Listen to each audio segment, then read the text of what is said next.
بسم اللہ الرحمن الرحیم۔ اس ویڈیو میں ہم سورۃ البقرہ کی آیات 106 سے 120 تک کا آسان، سبق آموز اور ایمان افروز خلاصہ پیش کر رہے ہیں۔ ان آیات میں اللہ تعالی ہمیں ہدایت، صبر، شکر اور دشمنوں کے رویے کے بارے میں گہرے سبق سکھاتا ہے۔ آیات 106 سے 107، اللہ کی حکمت اور اختیار۔ اللہ فرماتا ہے کہ ہم کوئی حکم منسوخ نہیں کرتے یا بھلا نہیں دیتے، مگر اس سے بہتر یا اس جیسا حکم لے آتے ہیں۔ یہ یاد رکھنے کی بات ہے کہ شریعت کے احکام اللہ کی حکمت کے مطابق بدلتے ہیں تاکہ انسانوں کے لیے آسانی اور مصلحت قائم رہے۔ پھر اللہ یاد دلاتا ہے کہ آسمانوں اور زمین کی بادشاہی اسی کے قبضے میں ہے، کوئی اس کے فیصلوں پر اعتراض نہیں کر سکتا۔ یہ آیات ہمیں اللہ کی قدرت پر بھروسہ کرنے کا سبق دیتی ہیں۔ آیات 108 سے 110، سوالات میں حد سے بڑھ جانا۔ اللہ مسلمانوں کو تنبیہ فرماتا ہے کہ پچھلی قوموں کی طرح غیر ضروری اور ضد والے سوالات نہ پوچھو۔ ایمان کا اصل معیار اطاعت، عمل اور تقوی ہے۔ ساتھ ہی حکم دیا کہ نماز قائم کرو اور زکوٰۃ ادا کرو، کیونکہ تم جو بھی نیکی کرتے ہو اللہ کے ہاں ضائع نہیں ہوتی۔ آیات 111 سے 113، نجات کا اصل معیار۔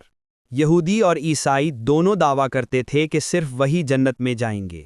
اللہ جواب دیتا ہے کہ نجات نسب، قوم یا دعووں سے نہیں، بلکہ ایمان اور نیک عمل سے ہے۔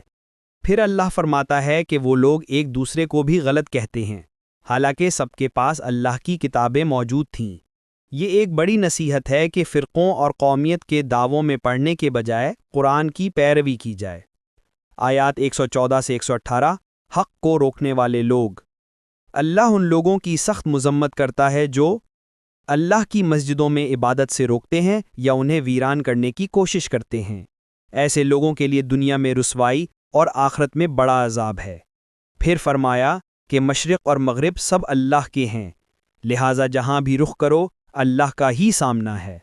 یہ آیت ہمیں یاد دلاتی ہے کہ اللہ ہر جگہ موجود ہے اور ہر چیز دیکھتا ہے۔ پھر بتایا گیا کہ کچھ لوگ کہتے ہیں کہ اللہ نے کسی انسان سے بات نہیں کی، حالانکہ اللہ نے انبیاء کو وحی کے ذریعے ہدایت دی، مگر منکرین ضد میں پڑھ کر کہتے ہیں کہ ہم اسی بات پر ایمان لائیں گے جو ہمارے پاس آئے گی۔ اس تکبر کی وجہ سے وہ اندھے ہو جاتے ہیں۔ آیات 119 سے 120، نبی صلی اللہ علیہ وسلم کی ذمہ داری اور اہل کتاب کی ہٹ دھرمی۔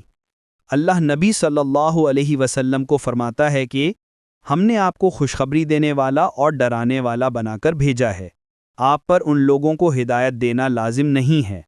پھر فرمایا کہ یہودی اور عیسائی اس وقت تک راضی نہیں ہوں گے جب تک تم ان کا راستہ نہ اپنا لو، لیکن مسلمانوں کو حکم ہے کہ صرف اللہ کی ہدایت یعنی قرآن کی پیروی کرو۔ یہ آیات ہمیں سکھاتی ہیں کہ حق پر قائم رہنے کے لیے لوگوں کی رضا کے پیچھے نہیں دوڑنا چاہیے، بلکہ اللہ کی رضا کو ترجیح دینی چاہیے۔ اختتامی پیغام۔